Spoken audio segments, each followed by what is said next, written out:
Como les dije, vamos a ver esta parte del modelo binomial. Es la parte más sencilla que puede haber ahí en un derivado, pero es fundamental para entender toda esta parte. Vamos a empezar con lo más simple, que es lo más simple dentro de este ámbito. Pues vamos a suponer un mundo donde tenemos un activo, un subyacente y un bono, ¿no? Ahorita vamos a ver por qué un bono. Vamos a estar pensando en un solo periodo. Eh, este, Vamos a comenzar en el tiempo t igual a 0, ¿no? Pensando que 0 pues, es el día de hoy y que va a terminar en un tiempo delta t, ¿no? ¿Por qué lo estamos haciendo así? Porque después vamos a hacer delta tan pequeñito como queramos en un periodo más largo, más extenso, y esto nos va a ayudar como a mandar esta cosa a pedacitos más, más chiquitos, ¿no? Y bueno, pues el elemento aleatorio que vamos a considerar, que va a ser el subyacente, pues va a ser muy simple, ¿no? O nos vamos para arriba, nos vamos para abajo, ¿no? De lo cual vamos a tener que, al tiempo cero, vamos a estar parados en un cierto nodo, vamos a pensarlo así, en un nodo, en esta parte donde está S1, se pueden ver la pantalla, ¿no? Ese va a ser el valor del subyacente por el momento, y vamos a subir, ¿no? Con probabilidad P hacia S3, o vamos a bajar con probabilidad 1 menos P hacia S2, ¿no? S2 y S3 van a ser los valores del subyacente. Cuando baja va a valer S2, cuando sube va a valer S3, y esto va a ser al tiempo delta T, ¿no? El tiempo 1, digamos, lo así, ahorita hay que pensarlo, ¿no? T0, como les dije, pues tiene que ser el día de hoy, ¿no?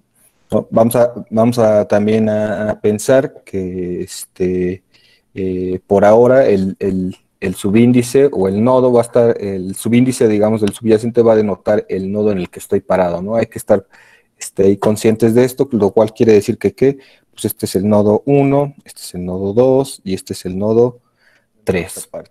Y bueno, pues entonces el activo se podrá vender o comprar en cantidades ilimitadas. Esto va a ser uno de nuestros primeros supuestos, ¿no? ¿Esto qué quiere decir? Que pues yo puedo comprar,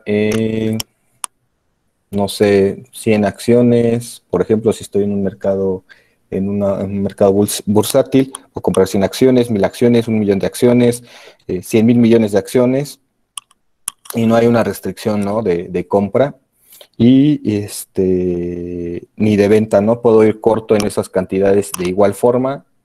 Es uno de nuestros supuestos que vamos a tomar. No hay ningún tipo de costo por mantener el activo sin importar si estoy largo o corto. ¿Esto qué quiere decir? Que no hay una custodia por el valor de la acción, ¿no? Bueno, antes sí se cobraban comisiones por mantenimiento, ahorita creo que ya no, pero por ejemplo, por ir corto, en el mundo real sí te cobran una tasa de interés, ¿no? No es tan sencillo ir en corto, pero bueno, ahorita vamos a suponer que no hay ningún tipo de costo de transacción por esta parte.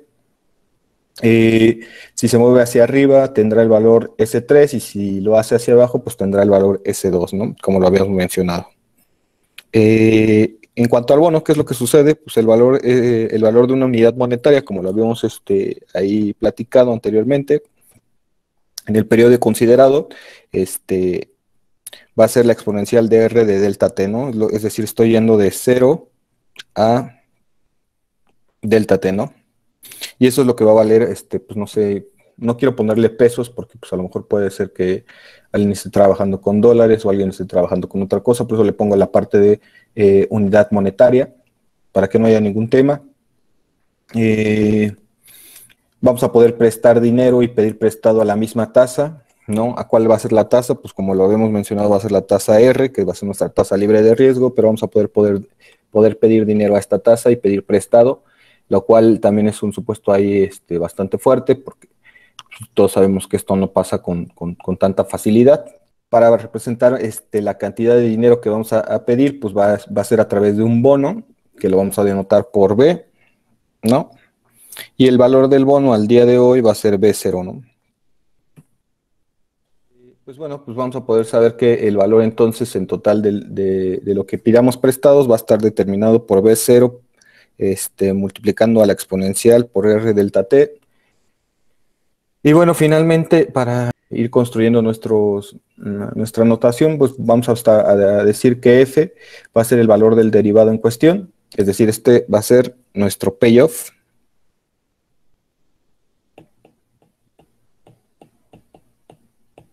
Entonces, indistintamente voy a estar saltando entre el valor del derivado y la palabra payoff. Regularmente voy a utilizar el payoff porque pues, es más corto, más rápido. Y entonces f va a ser el valor del derivado en cuestión.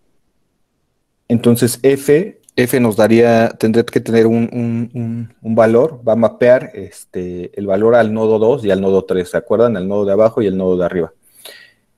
Para que se vayan dando una idea, ¿se acuerdan que la clase pasada trabajamos con un derivado, ¿no? Que simplemente era yo me comprometía a comprar la acción a un cierto precio, no sé, Carlos se comprometía a venderme esa acción a un cierto precio, y ahora les dije que esa cosa se llama un forward, ¿no?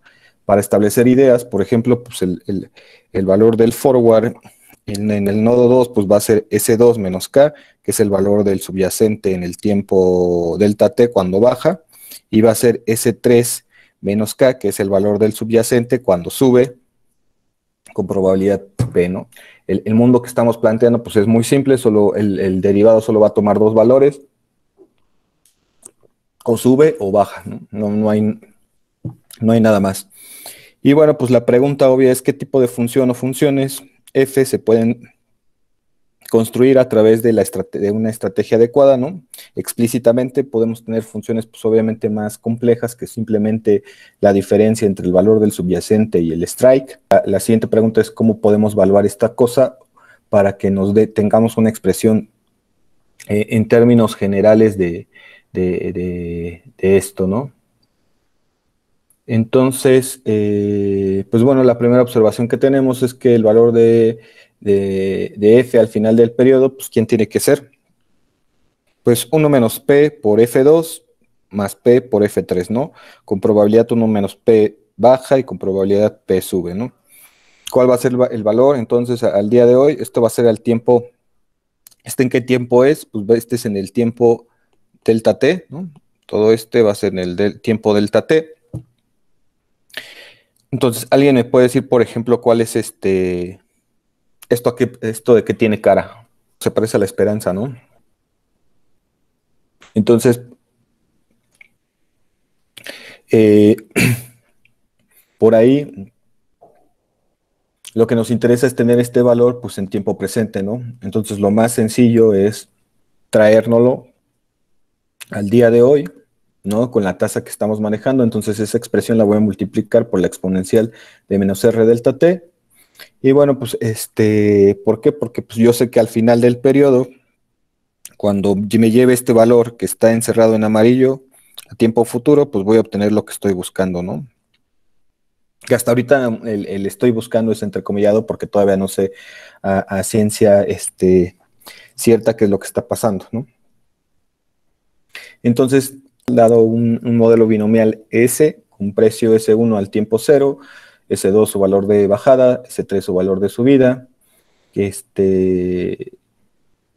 va a tener una esperanza al final del periodo bajo una medida P. Esto es importante también, que se vayan familiarizando, la medida P. Entonces la esperanza simplemente va a ser que la esperanza de S1 va a ser igual a 1 menos P por S2 más P por S3, ¿no? Si se dan cuenta, estoy denotando la esperanza bajo una cierta medida y eso lo voy a empezar a hacer porque conforme vayamos avanzando, la idea principal es encontrar una medida, digamos, donde no tenga yo riesgo, ¿no? Y más adelante les va a quedar esto claro. Ahorita estamos, digamos, en este mundo en el que pues, las cosas son como deben de ser y luego nos vamos a trasladar a otro mundo ahí bajo algunos, Que les quede muy claro algunas herramientas matemáticas. Entonces, bueno, pues ya vimos que en el video pasado, ¿no? En las clases pasadas que tuvimos, que poner una estructura no es nada sencillo, ¿no? Por ahí habíamos hablado de la ley fuerte de los grandes números, ¿no? Pusimos una estructura probabilística y no es un precio que nos pueda satisfacer. La idea es que podamos con esto usarlo para que establezcamos tanto una estructura probabilística y no haya un precio de arbitraje como el que observamos en ese momento, ¿no? Ese va a ser como el reto que vamos a tener que hacer. Entonces, con estas dos partes que tenemos, de alguna forma tenemos que reproducir aquel precio al que llegamos del forward, por así decirlo, pero digamos que de manera general, ¿no? Esto tiene que ser tan general que yo le puedo poner cualquier tipo de derivado y esto tiene que jalar sin ningún problema, ¿no? Entonces vamos a considerar, consideremos un portafolio al que llamaremos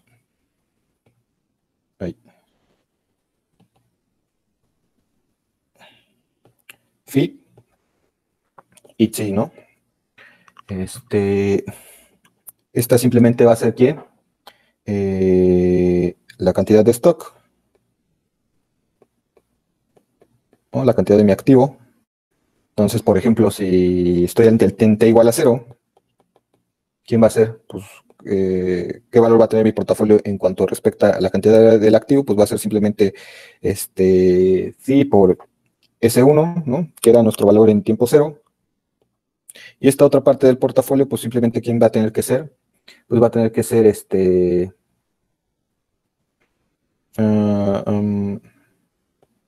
la cantidad del bono. Entonces, por ejemplo, en T igual a 0, pues voy a tener que, lo que voy a tener del bono, pues ¿quién va a ser? Pues de la misma forma va a ser Psi por B0, ¿no? Entonces, el valor o costo del portafolio, ¿quién será? ¿Quién me puede decir? Pues el valor o el costo que tendrá el portafolio, pues va a ser muy sencillo, ¿no? Pues va a ser lo que tenga que gastar en lo que tengo en el activo, que va a ser Phi por S1 más Psi por B0, ¿no? Y por ende, pues al final de mi periodo, ¿cuánto va a valer? Entonces esto lo voy a poner en T igual a 0. Esto va a ser en T igual delta T. ¿Cuánto tiene que valer? Phi por S3 más Psi por B0 por la exponencial de R delta T. Si sube, y Phi por S2 más Psi de B0 por la exponencial de R delta T, si baja, ¿no? Esto es curioso, bueno, al menos espero que lo vean. Como estoy comprando el activo, pues no sé cuánto valga al final del periodo en delta T, ¿no? Pero solo sé que va a cambiar de precio o a S2 o a S3. Entonces, por ende, no lo tengo que llevar a valor futuro, ¿sí? A quien sí tengo que llevar a valor futuro en ambos casos, pues tiene que ser al bono, ¿no? No importa si sube o si baja, eso es dinero. ¿Sí? Todos ahí estamos bien. Perdón, ¿podrías repetir por qué no se tiene que llevar a valor futuro? Por favor. Sí. Gracias. Lo que vamos a hacer con el portafolio es que yo voy a comprar por un lado acciones y pero por el otro lado un bono, ¿no? Entonces, ¿qué cantidad de acciones voy a comprar? Pues voy a comprar la cantidad Phi, ¿no?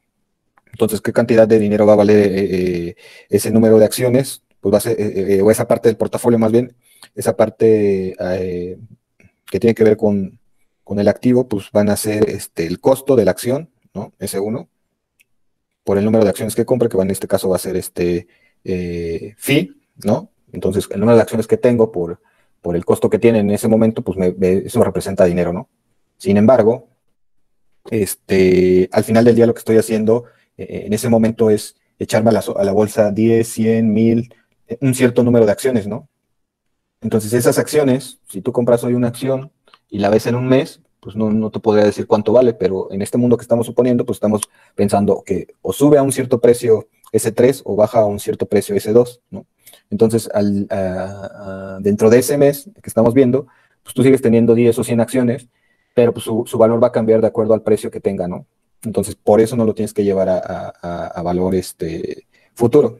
Digamos que el cambio en el precio pues está determinado por la misma naturaleza del activo. Al ser aleatorio, pues no sabes si va a estar arriba o abajo, al menos en este mundo, pero sí sabes que su valor pues va a ser ese número de acciones que tienes, ¿no?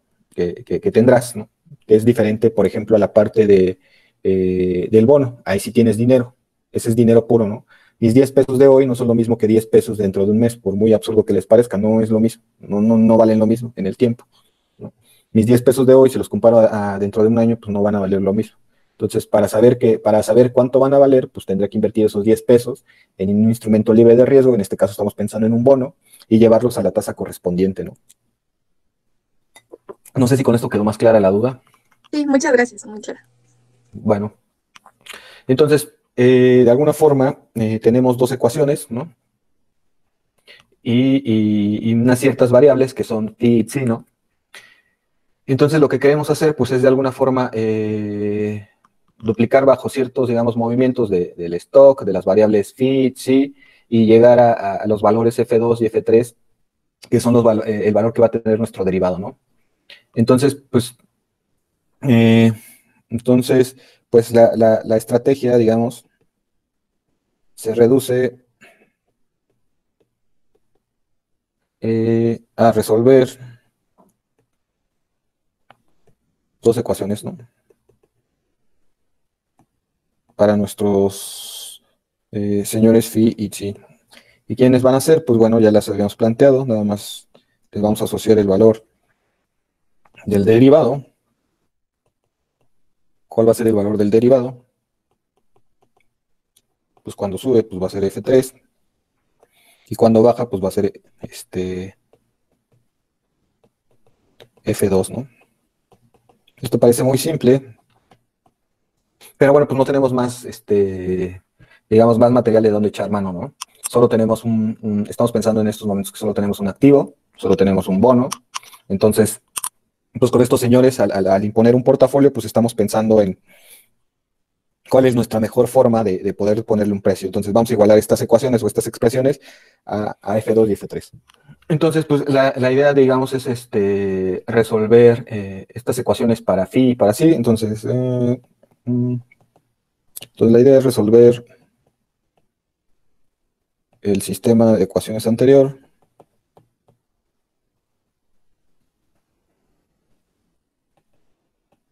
Para este par phi y psi, ¿no? La solución es, para phi va a ser igual a F3 menos F2. Lo voy a poner, ya está resuelto, entre S3 menos S2. Ok, ya ven. De 0 a la menos 1, por la exponencial a de menos R delta T por F3 menos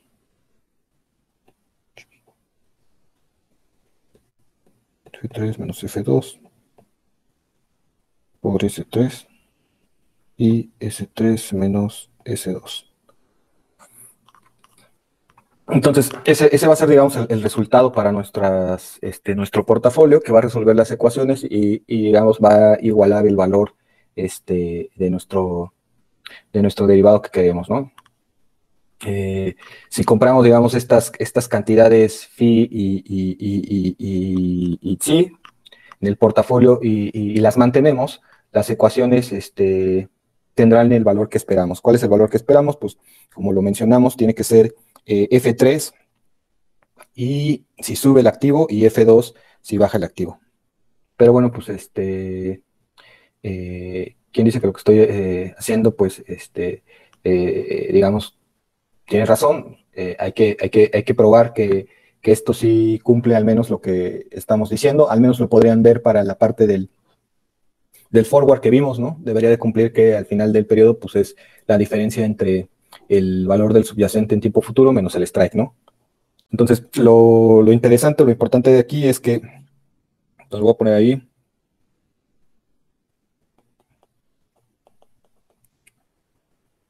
cualquier derivado f se puede construir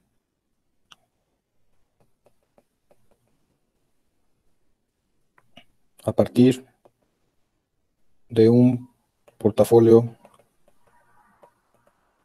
que tiene al activo y un bono, que en particular, pues bueno, es dinero, ¿no? Denotemos como B, V, el valor te voy a poner explícitamente comprar el portafolio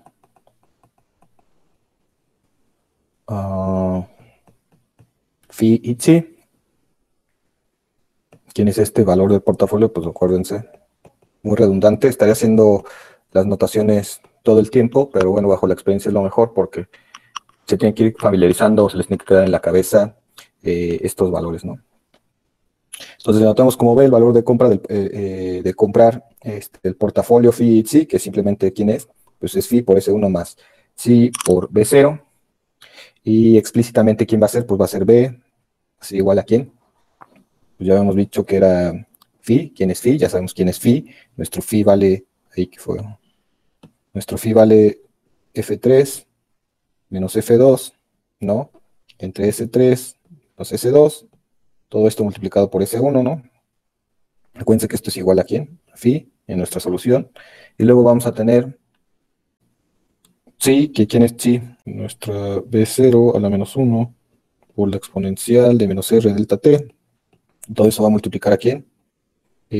A F3 menos F3 menos F2 por S3 entre S3 menos S2, ¿no? Todo esto ¿por quién? Por B0. Si se dan cuenta, aquí tengo B0 a la menos 1 con B multiplicando a B0, pues esto aquí va a ser igual a B1. Bueno, pues finalmente voy a tener que B pues tiene que valer. Entonces B va a ser ese valor, ¿no?